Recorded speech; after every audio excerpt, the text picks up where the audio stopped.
The King and the Tree Goddess. Activity 1. Identify the trees and write their names. The first picture is of peepal tree. Second picture is of bamboo plant. The third picture is of coconut tree. And the fourth picture is of neem tree. Activity 2. Now in this activity, we have to read a paragraph. Kalpavriksha and Chaityavriksha scriptures mention that worshipping of trees has been an ancient practice. The Hindus, the Buddhists, and Jains consider the Ashok tree as the most legendary and sacred tree of India. Myth says that Lord Buddha was born under this tree in Lumbini. Bale tree is considered to be sacred too because of its alliance with Lord Shiva, who is pleased by bael leaf offerings.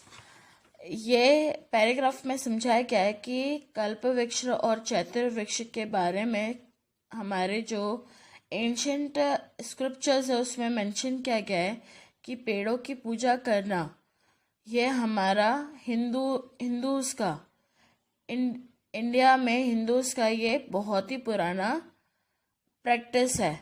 हम कई सालों से वर्षों से जब से हमको पता चला है हमने देखा है कि हमारे घर में इवन हमारी मम्मी तुलसी में दिया लगाती है, पीपल के पेड़ के नीचे दिया लगाती है, क्योंकि ये माना जाता है कि जो पेड़ पौधे हैं कई पेड़ पौधे वो भगवानों से रिलेट करते हैं. जैसे कि अशोक ट्री के नीचे बौद्ध ने जन्म लिया था लुम्बिनी में. ठीक है, पीपल के पेड़ में भी हम बोलते हैं भगवान वास करते हैं. बेल का जो पेड़ है उसकी पत्तियों को शिवजी को चढ़ाने से शिवजी प्रसन्न होते हैं, ऐसा हमको हमारे दादा दादी से पता चलता है. The bamboo tree is also a sacred plant for its association with lord Krishna. Venugopal since his bansuri is actually made of bamboo. जो बाम्बू का पेड़ है वो इसलिए शुभ है, इसलिए पवित्र माना जाता है क्योंकि उसको लॉर्ड कृष्णा से जोड़ा जाता है. भगवान श्री कृष्ण की जो बांसुरी थी वो बाम्बू से बनी हुई थी. Banana is also a sacred plant since its fruits are offered to lord Vishnu. Banana का पेड़ भी बहुत ही ऑस्पिशियस है, बहुत ही पवित्र है क्योंकि उसके फल यानी बनाना को लॉर्ड विष्णु को चढ़ाए जाते हैं. Tulsi plant is always associated with purity, revered by Hindus and is most loved by Lord Vishnu. तुलसी को भी बहुत ही पवित्र माना गया है और हिंदूज में उसको लॉर्ड विष्णु से कनेक्ट किया गया है. The coconut tree is known as kalpavriksha in Sanskrit and enjoys a special importance in most Hindu rituals. जो कल्पवृक्ष है, जो कोकोनट ट्री है, उसको कल्पवृक्ष भी माना गया है और इसे संस्कृत में हिंदूज के जो हमारी एंशियंट बुक्स हैं, जो हमारी धार्मिक बुक्स हैं, उसमें इसको बहुत ही इम्पोर्टेंट माना गया है और स्पेशल इम्पोर्टेंस उसे हिंदू रिचुअल्स में दी गई है. The fruit is believed to represent lord Shiva and the 3 black marks on the coconut shell depicts his eyes. जो नारियल होता है उसमें उसको क्या माना गया है, उसे शिव जी माना गया है और उसमें जो 3 आँख बनी होती है, जो 3 आँख जैसी गोरे बने होते हैं ब्लैक कलर के, उसको क्या माना गया है, शिव जी की आँखें मानी गई है. अब आपको यहाँ पर पेज नंबर 92 में ही ये पैसेज के नीचे एक टेबल दिया गया है. From the above paragraph, complete the information in the column below. आपको रिलीजियस प्लांट लिखना है, उसका रिलीजियस सिग्निफिकेंस लिखना है और उसके यूजेस क्या हैं, मल्टीपर्पज यूजेस क्या क्या है वो आपको लिखना है. Okay. Activity 3. The king and the tree goddess. This is a story Koki's grandmother narrated the children on a wet monsoon evening when it was impossible to play outside. Grandmother loved trees and this was one of her favorite trees story. There was once a king living in the Himalayan foothills who longed to build himself a before palace more beautiful than any he had seen in the part of the world.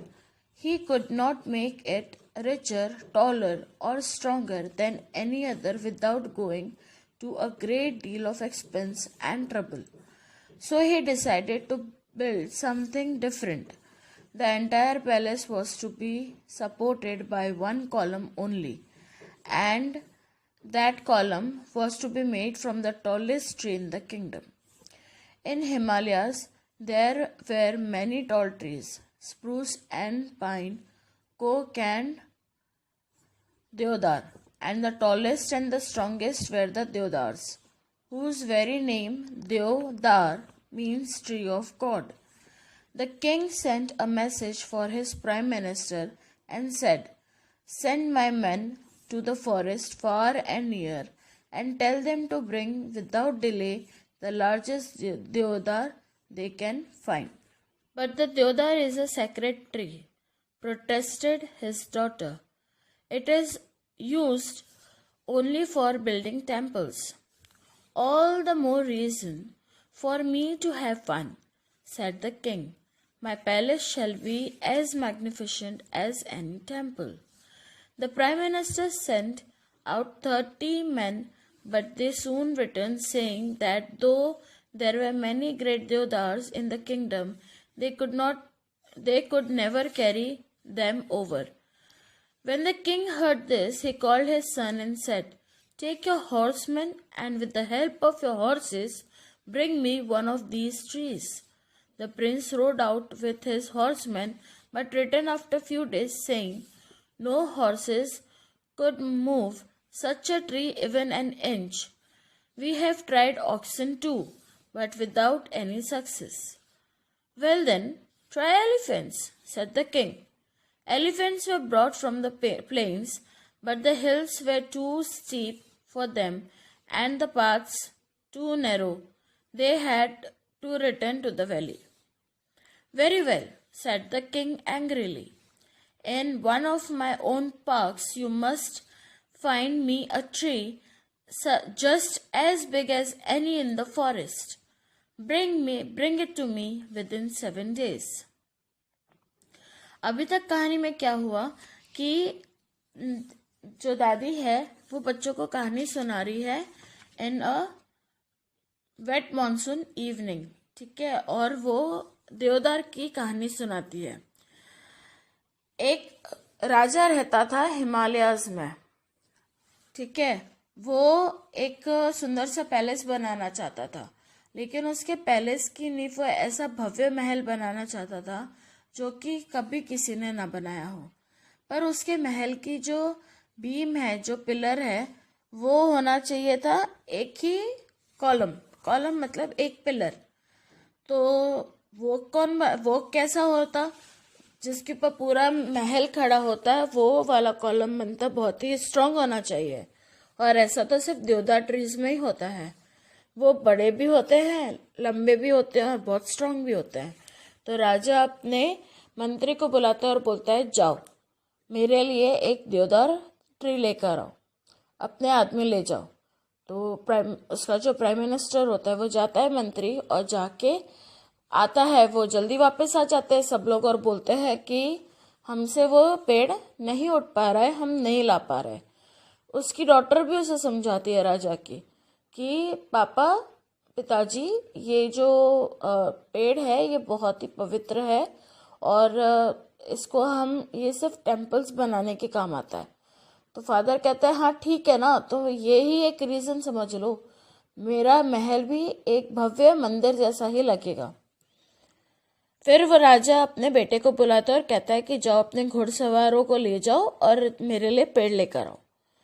तो बेटा जाता है और जाके कुछ दिनों बाद वापस आता है और कहता है कि पिताजी हम ना 1 इंच भी उस पेड़ को हिला नहीं पाए, हम लोग ने बैल भी ट्राई किए लेकिन नहीं हुआ। तो राजा को गुस्सा आई और राजा ने बोला कि ठीक है तो हाथी ट्राई कर लो। तो हाथी, लेकिन पहाड़ के ऊपर हाथी कैसे चढ़ेगा?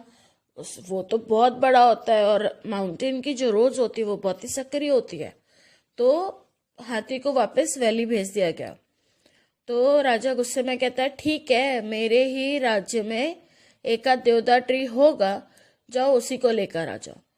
तो उसके जो आदमी थे वो जाते हैं और वहां पर सिर्फ एक ही देवदार ट्री होता है उसके राज्य में, जिसे लाना होता है। तो हम वो आगे पढ़ते हैं। Page number 95। Answer the following questions. What did the king wish for? जो किंग था उसकी क्या चाहत थी, उसकी क्या विश थी? The king wish to build the most beautiful palace for himself. जो किंग था वो अपने लिए बहुत ही खूबसूरत पैलेस बनाना चाहता था। Write the names of the trees that are mention in the story. वो ट्रीज के नाम बताइए जो स्टोरी में बताए गए हैं। तो वो ट्रीज हैं स्प्रूस, स्पाइन, ओक एंड देवदार। Do you find any difference between tall and tallest? क्या आपको कोई भी डिफरेंस पता चला है टॉल और टॉलेस्ट में? Yes, a banyan tree is tall but the coconut tree is the tallest. बड़ा और सबसे बड़े में डिफरेंस ये है कि जो बनियान ट्री होता है वो बड़ा होता है, लेकिन जो कोकोनट ट्री होता है वो टॉलेस्ट होता है। ठीक है, तो ये है question and answers. Now we will understand there is one more question given at the end of the page. Read the story once again. Find out other sentences from the story in which such words are used. Do this activity in your notebook and you have to write the sentences. Underline the words which are given. So I'm just going to do one for you. Rest you have to do on your own. This is a story. Koki's grandmother told the children on a wet monsoon evening. This is your first sentence and underline the word wet. Answer will be wet, wetter and wettest. Okay, so rest you have to do. You can find any 5 of the sentences given in your text.